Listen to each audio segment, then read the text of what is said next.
Good evening, everybody. It's Wednesday night here at Beyond the Airwaves, the Infinity Project. That's right, it's Hump Day. Mike.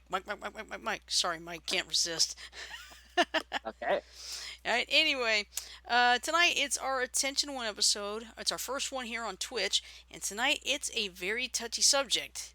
And I'll tell you right now, this could make people uncomfortable. It's about domestic violence, and the reason why I chose this one in particular is because a detective here in Montgomery, only I think she was only like 24 years old, been on the force for about a couple years. She was killed by her boyfriend. uh, Probably of the ilk who say women don't deserve jobs outside the house. Yeah, that's probably it. But anyway, before we go on, I tend to make the intros. I'm your host for tonight. I am Oddball Extreme. Joining me on the line are my two friends, resident Joker Mike. Hello, Mike. Hola, Hello. And we also have our star child, Janet. Hello, Janet. hola, amigos. How goes it? Good. Yeah. All right. Ah, I forgot to tell Mike real quick. We made national news, Mike. Oh yeah. We had a train carrying hazmat coming in from Tucson derailed over the Tempe Town Lake. Nobody was hurt. I'll be back in a minute. Puppy's Okay. wanting Okay. me. We'll be here. All right. Come on, pup. Night for bed. You Woof, too, woof. princess. Go on. But luckily, no one was hurt. Thank goodness. Yeah. Okay. Carry on, Mike. I Shall have we? nothing else to say. Carry on now. All right. Okay, so basically tonight's episode is about domestic violence. Now, you know, you might want to know what exactly is the proper definition of domestic violence. It's basically violent or aggressive behavior within the home, typically involving the violent abuse of a spouse or partner. And by the way, you may see there are a lot of reports of women being victims of domestic violence, but guess what? Men The can be men have victims it too. worse. Uh huh. Uh huh. That's right, men can be victims just as much. Yeah. On an episode of Cops, Hmm. this guy, excuse me, got a little bit pissed off because you know what set him off? What? He got arrested for domestic violence. His wife had asked him to light the grill so he could grill hot dogs. He didn't do it, so she decided she would cook him in a frying pan. Hmm. He didn't like that idea, so Oh he boy. hit her. Suffice to say, she had wounds. He didn't. So guess who got arrested? She did. No, no, he did. Oh, jeez. She had the marks. And by the same token, I saw another episode where the lady got arrested Hmm. for beating on the man. I can't remember exact details, but okay, carry on. Okay. What I did was I have found a website that explains the different types of domestic violence. Okay. And because believe it or not, there's more than one. There's actually five. So what I'm going to do is I'm going to share the screen. Actually, I'm probably not going to share the screen because the type is too small to read this time. So, but I did put the link in the Twitch chat. So, this is from the Arizona Coalition to End Sexual and Domestic Violence. Right up your My neck alley. of the woods. Yeah. All right. Anyway, these are the different types of domestic violence. When the general public thinks about domestic violence, they usually think in terms of physical assault that results in visible injuries to the victim. This is only one type of abuse. There are several categories of abusive behavior, each of which has its own devastating consequences. Lethality involved with physical abuse may place the victim at higher risk, but the long term destruction of personhood that accompanies the other forms of abuse is significant and cannot be minimized. So, here are the different types. First is control. Controlling behavior is a way for the abuser to maintain dominance over the victim. Controlling behavior, the belief that they are justified in controlling behavior, and the resultant abuse is the core issue in domestic violence. It is often subtle, almost always insidious, and pervasive. This may include, but is not limited to, all of these things. Checking the mileage on the odometer following their use of the car. Monitoring phone Okay. calls. Monitoring phone calls using caller ID or other number monitoring devices, not allowing the victim to make or receive phone calls. Not allowing their freedom of choice in terms of clothing styles or hairstyle. This may include forcing the victim to dress in a specific way, such as more seductively or more conservatively than they are comfortable. Calling or coming home unexpectedly to check up on them. This may initially start as what appears to be a loving gesture but becomes a sign of jealousy or possessiveness. Invading their privacy by not allowing them time and space on their own. Forcing or encouraging dependency by making the victim believe they're incapable of surviving or performing simple tasks without the abuser or on their own. And this one will really make you mad.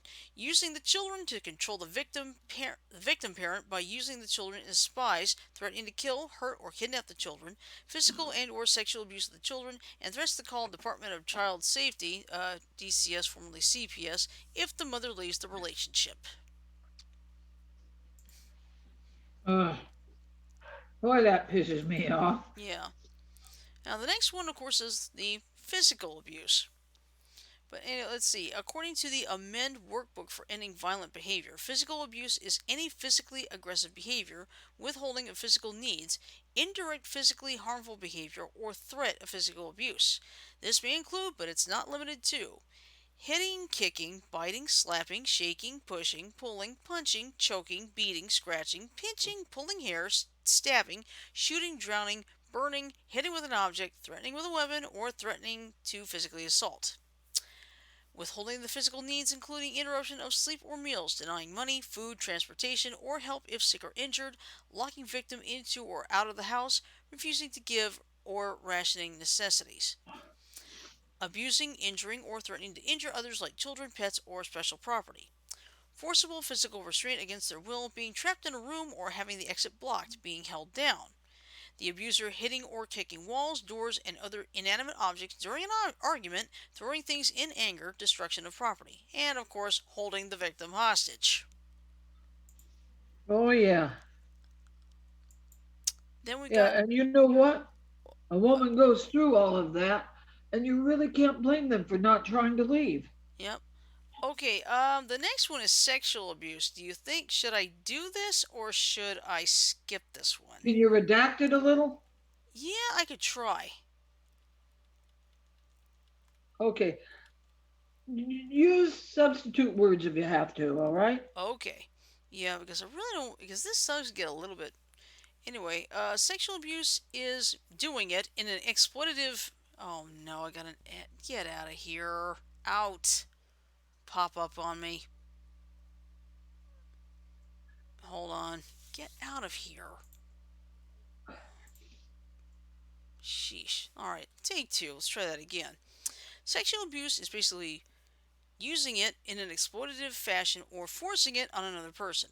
Having consented to the activity in the past does not indicate current consent. The abuse may involve both verbal and physical behavior.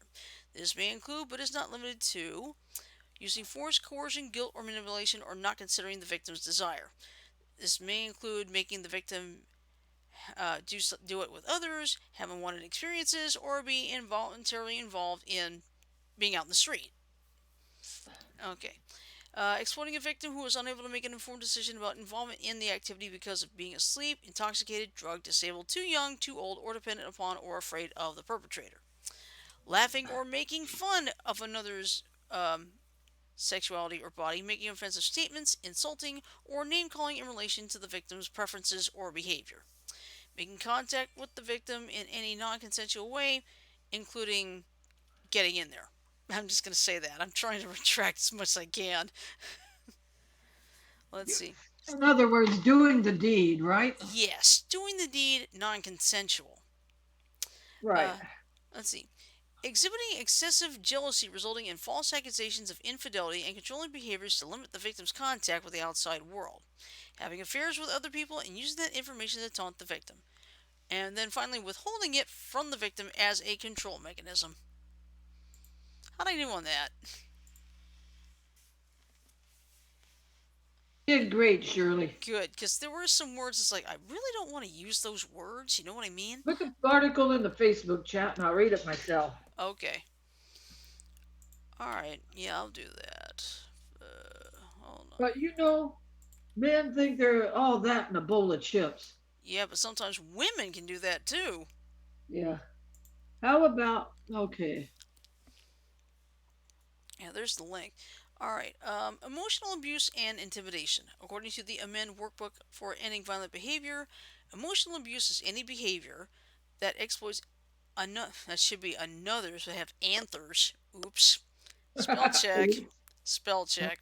Exploits another's vulnerability, insecurity, or character. Such behaviors include continuous degradation, intimidation, manipulation, brainwashing, or control of another to the detriment of the individual. This may include, but is not limited to, insulting or criticizing to undermine the victim's self confidence. This includes public humiliation as well as actual or threatened rejection. Public humiliation. And I've heard of that one before.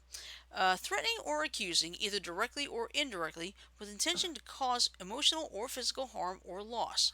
For instance, threatening to kill the victim or themselves or both. Using reality distorting statements or behaviors that create confusion and insecurity in the victim, like saying one thing and doing another, stating untrue facts as truth, and neglecting to follow through on stated intentions. This can include denying the abuse occurred or telling the victim they're they're making up the abuse. There is making up the abuse? Somebody did not do Somebody that. did not do their spell check. Yeah, somebody did not beta read this. Let's see. Whoops. Let's see. It might also include crazy making behaviors like hiding the victim's keys or berating them for losing them. Consistently disregarding, ignoring, or neglecting the victim's requests and needs. Using actions, statements, or gestures that attack the victim's self esteem and self worth with the intention to humiliate. Telling the victim they are mentally unstable or incompetent. For forcing the victim to take drugs or alcohol. Not allowing the victim to practice their religious beliefs, isolating them from the religious community, or using religion as an excuse for abuse. Which, that has happened. And There are some quote unquote churches that believe in sex, yeah, that and believe in doing the deed. right. And finally, using any form of coercion or manipulation which is disempowering to the victim. Okay. Let's see. Next up is isolation. If it'll open today. Thank you. Let's see. Isolation is a form of abuse often closely connected to controlling behaviors. It is not an isolated behavior, but the outcome of many kinds of abusive behaviors. By keeping the victim from seeing who they want to see, doing what they want to do, setting and meeting goals, and controlling how the victim thinks and feels, the perpetrator is isolating the victim from the resources, personal and public, which may help them leave the relationship. By keeping the victim socially isolated, the batterer is keeping the victim from contact with the world, which might not reinforce the perpetrator's perceptions and beliefs. Isolation often begins as an expression of their love for the victim with statements like, if you really love me, you would want to spend time with me, not your family. Ah, that's a red flag. As it progresses, the isolation expands, limiting or excluding their contact with anyone but the batterer. Eventually, the victim is left totally alone and without the internal and external resources to change their life. Some victims isolate themselves from existing resources and support systems because of the shame of bruises and other injuries, the perpetrator's behavior in public, or the perpetrator's treatment of friends or family. Self isolation may also develop from the fear of public humiliation or from fear of harm to themselves or others. The victim may also feel guilty for the abuser's behavior, the condition of the relationship, or a myriad of other reasons, depending on the messages received from the abuser. Reminds me of that guy Mellingham Uh in huh. one of your Felinity stories. Oh yeah, Byron Mellingham. And I also did a magician fanfic, same thing. That was with Aunt Rita. Yep, yeah. Rita had started out in a good relationship, but oh boy. it went south in a hurry. Yep, yep. Hmm. Okay. All right, Okay, next up, carry on. verbal abuse. Coercion, threats, and blame. Verbal abuse is any abusive language used to denigrate, embarrass, or threaten the victim. Excuse me. This may include, but is not limited to, threatening to hurt or kill the victim or her children, family, pets, property, or reputation. Name calling. You know, the typical ugly, bitch, whore, or stupid. Telling victim they're. See, here we go again. Telling victim there is unattractive or undesirable. Oh boy. Yelling, screaming, rampaging, terrorizing, or refusing to talk. Okay. Alright, Who read that article? good question. Okay, now this one's going to be a little longer. It says using male privilege. Now, like I said, we've got women who do it too. So, as long as we as a culture accept the principle and privilege of male dominance, men will continue to be abusive. As long as we have a culture accept and tolerate violence against women, men will continue to be abusive. According to Barbara Hart in Safety for Women Monitoring Batterers Programs, all men benefit from the violence of batterers. There is no man who has not enjoyed the male privilege resulting from male domination reinforced by the use of physical violence. All women suffer as a consequence of men's violence. Battering by individual men keeps all women in line. While not every woman has experienced violence, there is no woman in this society who has not feared it, restricting her activities and her freedom to avoid it. Women are always watchful knowing that they may be the arbitrary victims of male violence. Only the elimination of sexism, the end of cultural supports for violence, and the adoption of a system of beliefs and values embracing equality and mutuality in intimate relationships will end men's violence against women. Domestic violence is about power and control. A feminist analysis of woman battering rejects theories that attribute the causes of violence to family dysfunction, inadequate communication skills, women's provocation, stress, chemical dependency, lack of spiritual relationship to a deity, economic hardship, class practices, racial or ethnic tolerance, or other factors. These issues may be associated with battering of women, but they do not cause it. Remember, these factors will not end men's violence against women.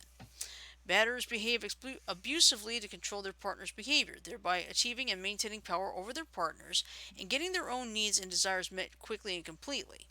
There are also many secondary benefits of violence to the batterer. A batterer may choose to be violent because he finds it fun to terrorize his partner, because there is a release of tension in the act of assault because it demonstrates manhood, or because violence is rather erotic. I don't like that idea. Violence is a learned behavior, and batterers choose Uh, to use violence. The victim is not part of the problem. The victim may accept responsibility for causing the batterer to lose their temper, but the truth is the abuser must be held accountable for his behavior. Four widespread cultural conditions allow and encourage for men to abuse women. These are objectification of women and the belief that women exist for the satisfaction of men's personal, sexual, emotional, and physical needs. That was Craig in that story I did. An entitlement to male authority with a right and obligation to control, coerce, and or punish her independence. That the use of physical force is acceptable, appropriate, and effective. And finally, societal support for his dominance, controlling, and assaultive behavior. By failing to intervene aggressively against the abuse, the culture condones the violence. so kind of like these okay, these okay. I'm not gonna certain groups that come over to the United States Yeah. and they don't adapt to the traditions in the states. They keep their own like honor killings. Right. I saw a story on TV. Mm-hmm. I think they were from Iran, Uh huh. Iraq. I think they were from Iran, and the daughter um, had an Iranian American boyfriend. Mm-hmm. Dad didn't approve of it. Right. Mom and dad didn't approve of it. Mm-hmm. So they tried to isolate her, you Mm-hmm. know. Yeah. And let's just say it didn't end well. Right. But something like that. Yeah. But anyway, next up is an economic abuse. Financial abuse is a way to control the victim through manipulation of economic resources. This may include, but is not limited to, controlling the family income and either not allowing the victim access to money or rigidly limiting their access to family funds. This may also include keeping financial secrets or hidden accounts, putting the victim on an allowance, or allowing the victim no say in how money is spent, or making them turn their paycheck over to the perpetrator, causing the victim to lose a job or preventing them from taking a job. I think that's what happened in the case of that detective. The abuser can make the victim lose their job by making them late for work, refusing to provide transportation to work, or by calling, harassing, or calling them at work, which is true. Finally, spending money for necessities, food, rent, utilities on non essential items, drugs, alcohol, and hobbies. Yeah, the hobbies being ladies, huh? Yeah. And now they've also got stalking in this here as well. So, now this is the state of Arizona. It's different from state to state. Let's see. Here are the definitions. A person commits stalking if the person intentionally or knowingly engages in a course of conduct that is directed toward another person, and in that conduct either A. would cause a reasonable person to fear for the person's safety or the safety of that person's immediate family member, and that person in fact fears for their safety or the safety of that person's immediate family member. Boy, that's a mouthful. And then B would cause a reasonable person to fear physical injury to or death of that person or that person's immediate family member, and that person in fact fears physical injury to or death of that person or that person's immediate family member. Let's see. Stalking under subsection A, paragraph 1 of this section is a class 5 felony. Stalking under subsection A, paragraph 2 is a class 3 felony.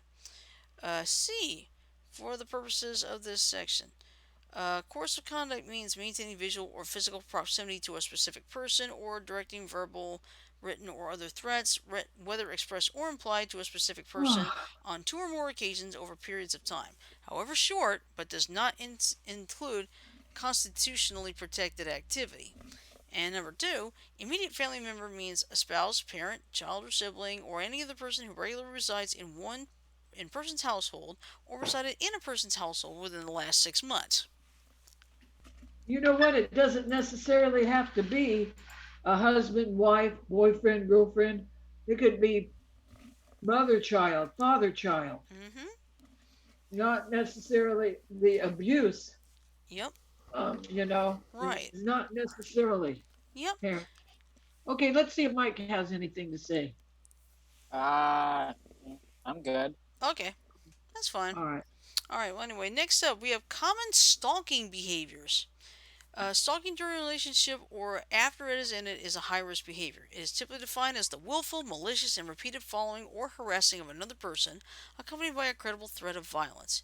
It has been increasingly recognized as a serious crime in the U.S. Safety precautions must be taken if it is occurring to you or someone you love. And remember, in most states, these behaviors are also against the law.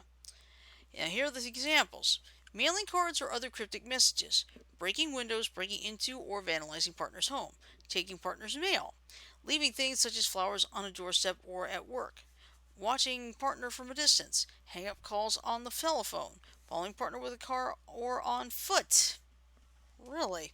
Hiding in bushes or other surveillance of partner's home, surveillance of partner at work, other trespassing, vandalizing partner's property, destroying property to scare or intimidate partner, stealing things from partner, breaking into partner's house or car, filing numerous pleadings in court cases, filing for custody of children regardless of their needs, not respecting visitation limitations, excuse me, harassing telephone calls or notes, and violation of restraining orders. Well, as far as I'm concerned, a restraining order is not worth the paper it's written on. Yeah. Because if an abuser is really determined, Hmm. that piece of paper don't mean squat. Right. And this is the last part: stalking victim recommendations. This came from the Texas Council on Family Violence. Please be aware that a stalking situation may never be resolved to the victim's satisfaction or to the satisfaction of the suspect. Also, not all the suggestions presented will be appropriate or feasible for all situations. Each case is to be analyzed individually, as not any two relationships are the same, which is true. Excuse me. But I was very little. My mom was very young when she had me. And I just go by what my mom's told me. My dad was very abusive to her. Mhm. And she finally got the guts to leave him before it got bad. Mhm. I won't go into a lot of details with what she told me, but she was in an abusive relationship. She had the guts to get out of it. But a lot of women do not. They are afraid. They are, Mhm. if I try to leave him, he will follow me and he will kill me. Mhm. But it's just a shame that that happens, though. Yeah, it is. Okay, your turn. Okay. Let's see. Like I said, you've heard in this case a lot of men are abusing women, but it can go vice versa too. Yeah. Yep. All I know is, it's like, oh, I didn't hurt her. She Mhm. hurt me. But a lot of times, authorities will not believe the guy. Yeah, that's true. A lot of time authorities will always believe the man is the abuser. That is why they don't make an arrest unless there's proof, Mhm. marks on one or the other. Mhm. Yeah. In their case is both. Come on, Cosmo. Excuse me, got to put the dog to bed. Okay. Come here, Cosmo. Doggies. In the I love cage. doggies. Come here with your sister. And there's No. JJ in the chat. Hey, Hey, JJ. JJ. Good night, Cosmo. My buddy's saying good night. But, I just wish there was a way for the police to do something. Yeah. But a lot of the times, the abuser is caught red handed, Mhm. but the victim doesn't want to press charges because the abuser is also the provider. Yeah. That presents a lot of problems. Yes, it does. All right. Well, anyway, let's see. This is an article from GoodHousekeeping.com, and basically the title says it all. I didn't know a man could be abused by a woman. A staggering number I of men. didn't. Yeah. A staggering number of men are victims of domestic violence by their female partners, and this one spoke out. So let's Okay, see. Oh my goodness, this is a long article. All right. hit the highlights if it's Okay. too long. Okay, well, let's see. When Jacob Noel was growing up in the Midwest, he never could have imagined he would experience domestic violence. I was a straight white guy in a normal small town that kind of catered to people like me, he says wryly. My family was really close. My folks are still together. There were no big family problems that would have given me some kind of window into how dark the world can be. Yet Noel spent several years in such darkness after falling in love with Courtney, a woman he met online. Courtney was only a year older than Noel, and from the start he was enchanted by her presence online. She was pretty, he says, but more than that, she found him funny and engaging. Noel says he made a play to meet Courtney in person. They lived a few hours apart from each other and was disappointed when she declined. But a year later, in 2006, she emailed Noel out of the blue. She was just out of a relationship and asked if he wanted to get together. I ran at it, he says of her offer. It was an adventure to get to know her because she lived far away. It was the summer of 2006, and Noel was 22 years old. He was a somewhat rudderless college grad. He wanted to do big things, but wasn't sure what that looked like. Instead, he poured his energies into nurturing a relationship with Courtney. She was charming and funny, but also vulnerable. He thought he could help her, perhaps be her knight in shining armor. The long distance relationship progressed quickly. Even from the beginning, Noel saw the signs of volatility, but he always found a way to write them off, even when they involved Courtney's episodes of drinking too much and passing out. I would always put it back on myself and say, "You're a guy who's not good with emotions and feelings. You're dumb, you're a dunce, and she just knows more about feelings," he admits. Let's see.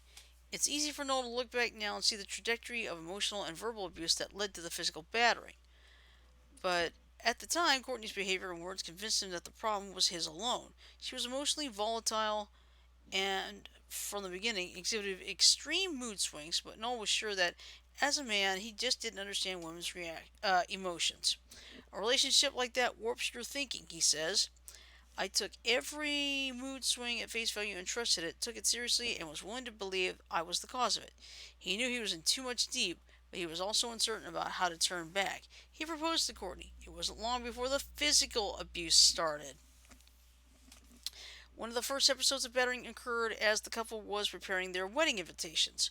Courtney, who was drinking more frequently, was also becoming increasingly violent. While working on the invitations, uh, come on. Courtney was sneaking away and getting drunk, Noel recalls. When she returned, she slapped and punched me. Then she actually got on top of me and started choking me. He says he tried to postpone the engagement, but Courtney became hysterical at the suggestion. She was on her knees, apologizing while holding my wrist very tightly, making a big show of being sorry. And it worked. By summer 2007, they were married. Noel still didn't accept the fact he was a victim of domestic violence, mainly because it never occurred to him that a man could be accused by a woman.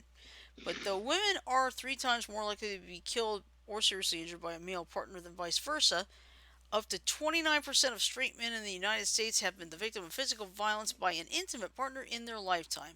Even more, up to 48%, experience psychological and emotional abuse at the hands of their partners. Each year, more than 830,000 men are victims of domestic abuse. That's one every 37.8 seconds. That is terrible. Mm-hmm. Still, Noel continued to try to be a good guy and do the right thing, he recalls. Because Courtney was manipulating him emotionally and verbally, he was willing to believe he was one with the problem. He was the one with the problem. He felt compelled to help Courtney with her emotional instability. I believe if I could be good enough that I could help put things together and help manage this very unmanageable person. And I'm going to hold off for just a second. I've got to mute myself because I got to go grab a bottle of water. I forgot to get one. So Okay, Okay, okay, no I'll be right back. problem. no worries. We will be here. We will, huh?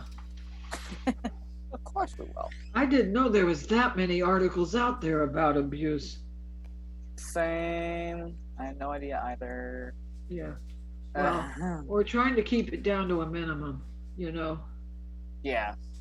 Besides, we have less than a half hour before we're Uh-huh. have to call it a night.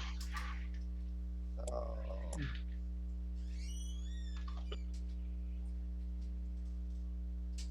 and also, excuse the cat meowing. That's my cat Lulu. Well, Being hey, you noisy. put up with my dog's barking. Yeah, but You put up with my dog's barking. sometimes Lulu has a very interesting way of saying things. I'm back. Welcome Yeah, back. All yeah. right. He was apologizing for Lulu, and I said, "Listen, you put up with my dog's barking all the time."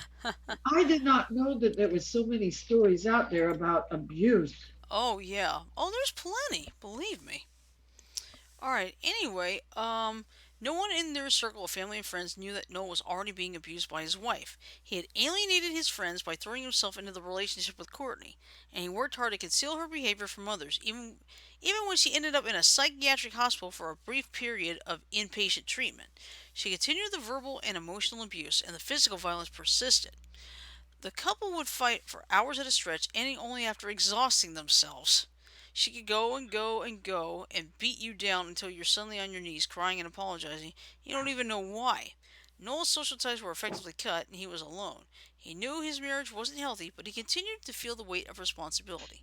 I was very focused on being an upright, good guy.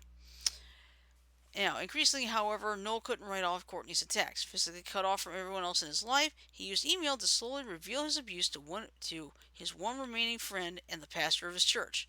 But even then, I was using this coded language like, she's strong willed, she has emotional outbursts, things are tough, she's moody. The idea of being abused was one he still hadn't articulated, which is not uncommon for men who struggle to reconcile domestic abuse with ideas of masculinity. But the terrifying tipping point came when Courtney discovered Noel's emails and confronted him. She was just devastated, he recalls. I had talked about her, like I told tales out of school or something. excuse me, this was an atom bomb in our relationship. Noel adds that he felt guilty for hurting her so deeply. I had committed a grave sin. Talking about these awful experiences was breaking the code of silence around the relationship, so in the logic of the relationship, she had the right to be broken and devastated. It wasn't until his parents intervened that Noel articulated that he was being abused. Pardon me when I take a sip of water. Okey-dokey. Well, his parents did come through after all. Mm-hmm. One weekend, when he and Courtney were supposed to go home for his brother's birthday, Noel called his parents to say Courtney wouldn't be joining him. He continued to shoulder the blame, saying he thought his marriage was in trouble and that he'd done something terrible. But his parents broke through the defense. My dad asked, "Has she ever hit you?" And I said, "I'm not going to answer that." Noel remembers. That's what started it. To hear my parents' voices, these two people who love me and have good heads on their shoulders, made a light bulb come on for me. It would take more than a year for their divorce to become final, and extricating himself from the relationship and abuse wouldn't be easy. I was still religious and I was hanging on to that, and I said to my parents, "You can pray for us." It wasn't until his father said, "Jacob, I think the situation has had enough prayer," that Noel realized he had to get out. I knew she wouldn't change. It was no longer my responsibility to help her change, and it was the first moment I realized I was in an abusive relationship, he says.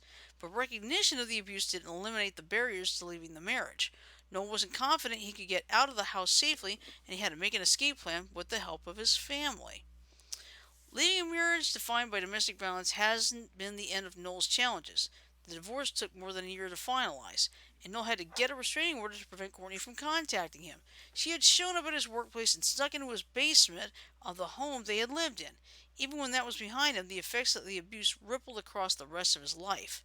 I didn't even really start dating again until I was 27, he says, and a serious relationship, his first since the divorce, ended last summer. In some ways, it was harder, he says, because there's something neat and tidy about the person you were with being a monster. These days, Noel's in therapy where he's working to unpack the past so it doesn't repeat itself. I don't live in fear that I'm going to behead again, he says, but I have a lot of work to do on myself. What's the trauma and what's the just way I am? I'm confident, I'm conflict avoidant. I have a concern about big shows of emotion, unstructured, out of control emotions. I've had to learn about boundaries and how to talk about my own interior life without fear.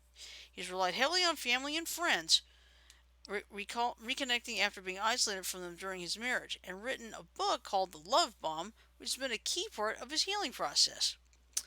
While he's not currently in a relationship, I'm taking a break from women, he says, he's hopeful about the future. It was a big shock learning something that was scary, unpleasant, and toxic could find me, he says, but today he finally feels free. When an abusive relationship ends, he says, it feels like losing 100 pounds. You get out and you're like, I've got a new life. Good for him. Hmm.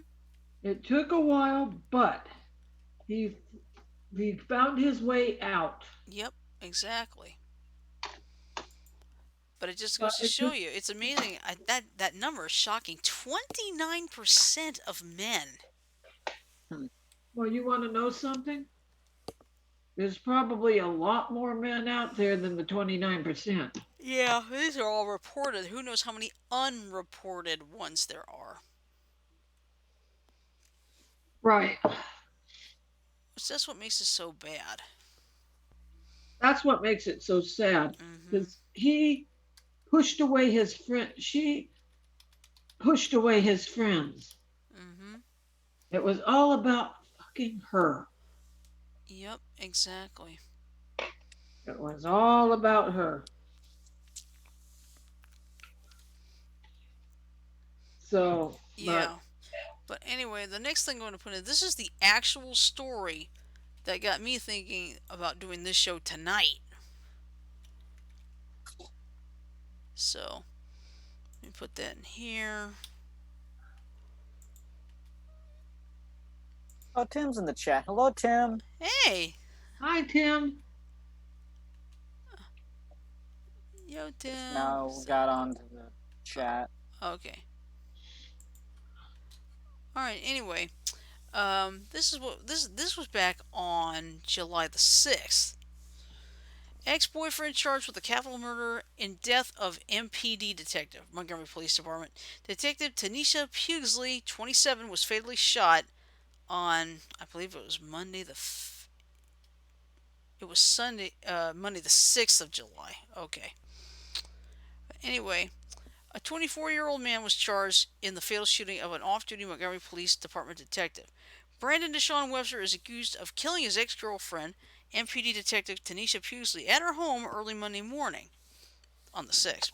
According to MPD, Webster is charged with attempted murder, capital murder during a burglary, and capital murder in violation of a court-issued protection order. Like I said, those protection orders aren't worth the paper they're written on. Yep.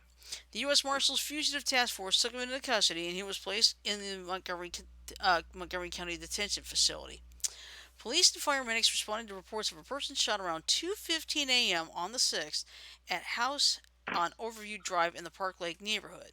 When they arrived, they found Pusley's body. She was pronounced dead on the scene.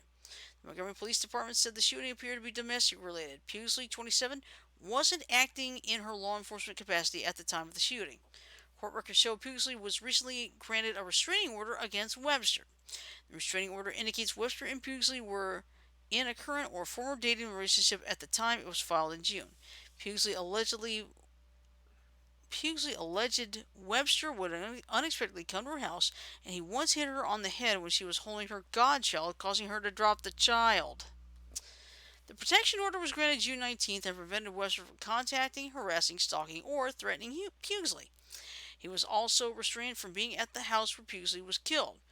The only contact they were allowed to have was over the sale of the house, which they owned together.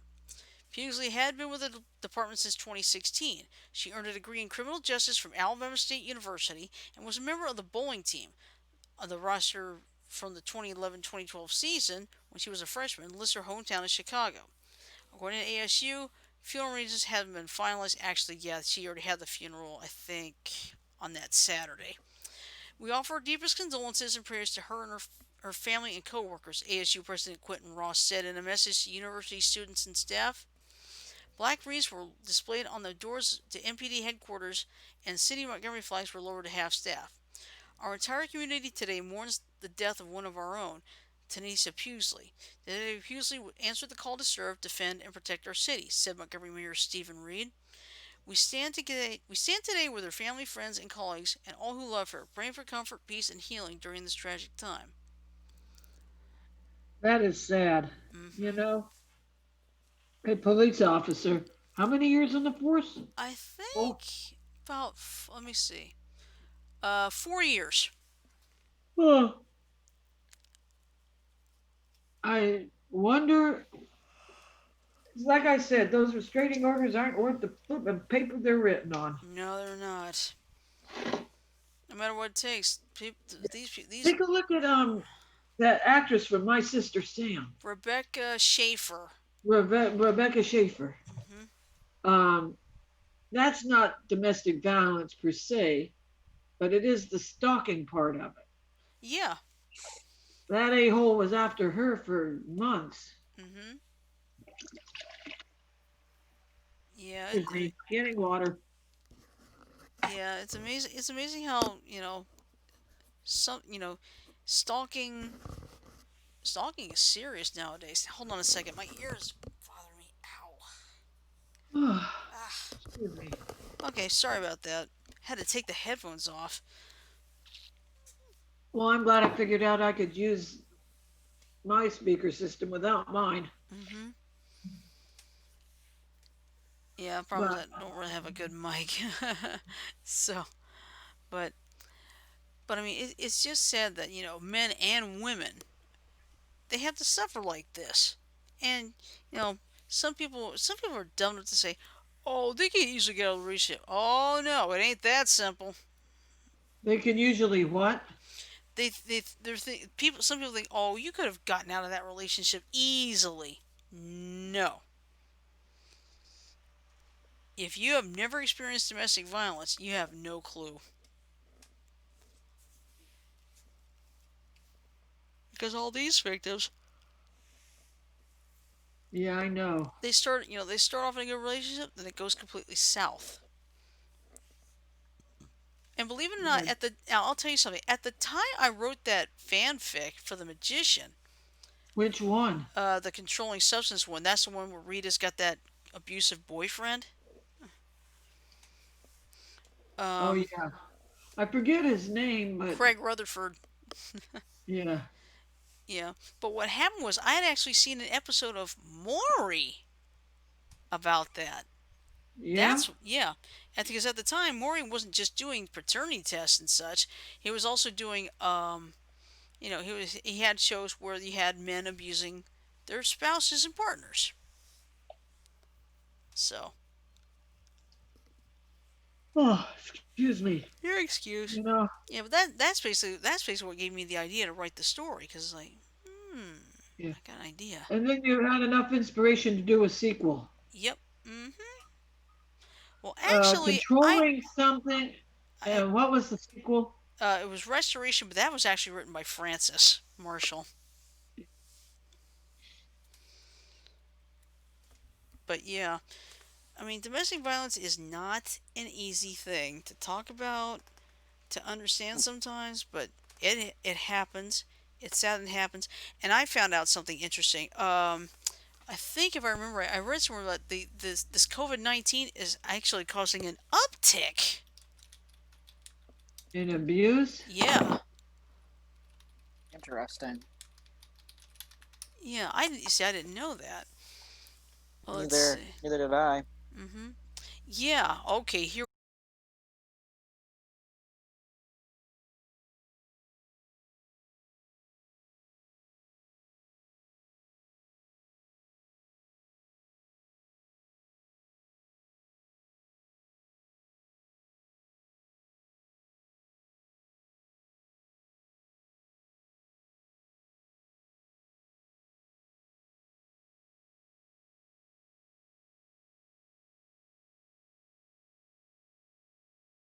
Every reason to believe that the restrictions imposed to keep the virus from spreading would have such an effect, said Marianne Hester, a Bristol University sociologist who studies abusive relationships.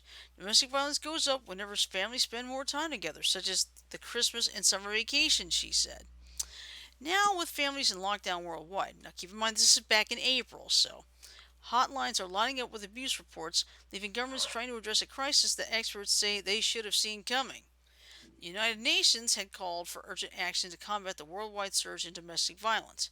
I urge all governments to put women's safety first as they respond to the pandemic, Secretary General Antonio Guterres wrote on Twitter.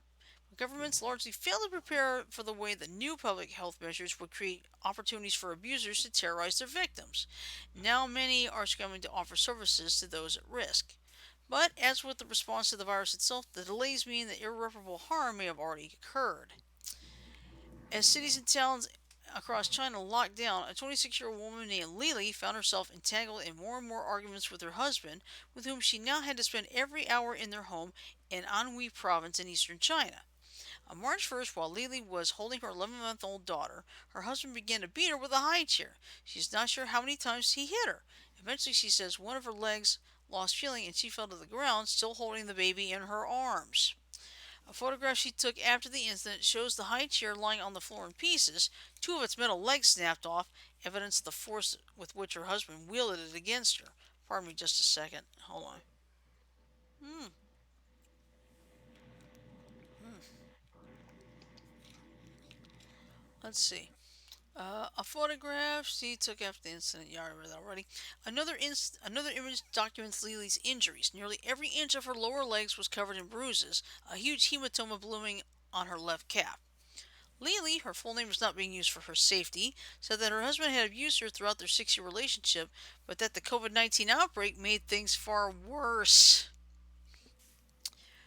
During the epidemic, we were unable to go outside, and the conflicts grew bigger and bigger and more frequent. She said everything was exposed. As quarantines take effect around the world, that kind of intimate terrorism, a term many experts prefer for domestic violence, is flourishing. In China, a Beijing based NGO dedicated to combating violence against women, Equality, has seen a surge in calls to its helpline since early February when the government locked down cities in Hubei province, then the outbreak's epicenter. In Spain, the emergency number for domestic violence received 18% more calls in the first 2 weeks of lockdown than in the same period a month earlier. We've been getting some very distressing calls showing clearly just how intense psychological as well as physical mistreatment can get when people are kept 24 hours a day together within a reduced space, said Annabella, who set up a foundation to help other women after surviving domestic violence herself. The French police reported a nationwide spike about 30% in domestic violence. Christophe Castaner, the French Interior Minister, said he had asked officers to be on the lookout for abuse. The risks increased due to confinement, he said in an interview on French television. Let's see. In Spain, with the help of women's associations, the New York Times contacted women stuck at home with an abusive husband or partner and conducted interviews over WhatsApp. One of them, Anna, who asked that her full name be withheld, shares an apartment with her partner and says he has been regularly abusing her. He insists on total surveillance at all times. If she tries to lock herself in a room, he kicks the door until she opens it. I can't even have privacy in the bathroom, and now I have to endure this in a lockdown, she wrote in a message sent late at night to hide the communication from her husband. Judith Lewis Herman, a renowned trauma expert at Harvard University Medical School, has found that the coercive methods domestic abusers use to control their partners and children bear an uncanny resemblance to those kidnappers used to control hostage and repressive regimes used to break the will of political prisoners. Hmm, pardon me. Let's see. The methods which enable one human being to control another are remarkably consistent, she wrote in a widely cited 1992 journal article. While perpetrators of organized political or sexual exploitation may instruct each other, get out of the way, get out of the way, in coercive methods, perpetrators, Hey, you channeled Tweety. yes, I did, perpetrators of domestic abuse appear to reinvent them. In addition to physical violence, which is not present in every abusive relationship, common tools of abuse include isolation from friends, family, and employment, constant surveillance, strict detailed rules for behavior, and restrictions on access to such necessities as food, clothing, and sanitary facilities. Home isolation, however, vital to the fight against the pandemic, is still giving still more power to the abuser, Dr. Hester said. If suddenly people have got to be home, she said, that gives them an opportunity suddenly to call the shots around that. To say she shouldn't be doing to say what she should be doing or shouldn't. The isolation has also shattered support networks, making it far more difficult for victims to get out or escape. After her husband attacked her with the high chair, Lily limped into the next room and called the police. When they arrived, however, they only documented the attack. They took no further action. Next, she hired a lawyer and filed for divorce, only to find that the epidemic had cut off that avenue of escape too. Her divorce proceeding was postponed until April. She is still waiting for the court's decision. And finding a new home amid the outbreak proved difficult, forcing Lily and her daughter to continue to live with their abuser for weeks. It is a pattern playing out around the world. Institutions that are supposed to protect women from domestic violence, many weak and underfunded to begin with, are now starting to respond to the increased demand. Feng Yuan, a co-founder of Equality, the Chinese advocacy group, said she had one client who called an emergency line only to be told the police were too overstretched to help her. We can come to you after the crisis, she recounted the operator saying. Yeah, real smart, not? In Europe, one country after another seems to have followed the same grim path. First, governments imposed lockdowns without making sufficient provisions for domestic abuse victims. About 10 days later, distress calls spiked, setting off a public outcry. Only then did the government scramble to improvise solutions. Italy was first. Its lockdown began in early March. Soon after that, domestic violence reports began to rise, The hell's but there that? was nowhere for newly desperate women to go. Shelters could not take them because the risk of infection was too great. So the government said local authorities could requisition hotel rooms to serve as makeshift shelters where victims could quarantine safely. And I'm going to stop here because my voice is starting to go. Yeah. Well, you want to know something? In some cultures, physical and mental abuse is a rite of passage. Yeah, that is true. In some cultures. That's unfortunately true. Or, I won't go into details, but in some cultures, there is an extreme. It's culture related, but it's an extreme form of abuse. Yeah. I won't go into details because it's a little gruesome. Oh, that's fine. And But we are nearing the end of. the episode. I think we did pretty Yep. well here. Yeah. Yeah, you covered a lot. Yeah, because I mean, let's face it, domestic violence, it probably will never go away. Sadly, No, as no. long as men think they can lord over women, it never will. Or No sometimes offense the to other the way guys around. out there. Yeah, There are good guys out there, but you just hmm got to know where to find them. yeah, And because you ain't gonna find them from Match. You ain't gonna find a lot of them at Match.com. No. no, because I've been lucky. I've never been a victim of it. Mom was never a victim. Dad never did anything to her. He was a rare gem, Shirley. Yeah, he was. He was a very rare gem, and hmm you were lucky you had him as a dad. Yes. And he instilled a lot of good in you. hmm Yeah, I know. I mean, Dad was always a gentleman to Mom. Yeah, I mean, there were absolutely no abuse anywhere. Period. Which makes me so thankful. yeah. I am. You're very lucky you had your dad. hmm Yeah, he'll always be a good man because you know he and Mom, they never try anything against each other. They always love each other. It's Right. like I said, that is so rare now. Even though there was that culture difference. Yeah, yeah. Probably the one funny thing about Dad, when they first got married, Mom would cook fried chicken and Dad didn't really want the chicken. It's like, why do you want the chicken? He said, "Honey, I grew up on a chicken farm." Ooh. So he's Whoops. So she didn't cook chicken for him anymore, right? Well, no, well she did, but it would be like not too often, Yeah. and that was okay. Honey, I grew up on a chicken farm, huh? Yeah, He grew up on a chicken farm, so he'd have chicken breakfast, lunch, and dinner, which Oh. which makes a lot of sense. Well, you Which want to know something? I could stand chicken 3 meals a day, but I only have it twice. uh huh. Uh, Sometimes I only have it twice, Mhm. and that's um, cold fried chicken. You Yeah. can't top it. Yeah. Mhm. Cold fried chicken for breakfast. That sounds pretty cool. All right. Well, anyway, we are running out of time, so we hope you leave tonight having a bit of a better understanding of domestic violence, the type it is, knowing that men can be victims just as much as women, and Yeah. unfortunately the rise during this pandemic. So, Yeah. Well, as long as you can take steps to help avoid it, mhm, help people who can't avoid it, mhm, do it. yep, you're right. So anyway, don't forget tomorrow night is Rant Rocket Thursday, and we're gonna let Frodo have maybe 5 minutes to talk about hydro whatchamacallit. And I'm not gonna try to pronounce that thing right now. It's the anti-COVID drug. Yeah, that Uh, hydro something something something something something. And of course, Friday is the Nearly Naughty Mad Libs. So, I'm just going to say this. Please remember to follow us on Facebook, follow us on Twitter, follow us on Instagram, and follow us on YouTube. Is now we're on all four of those platforms.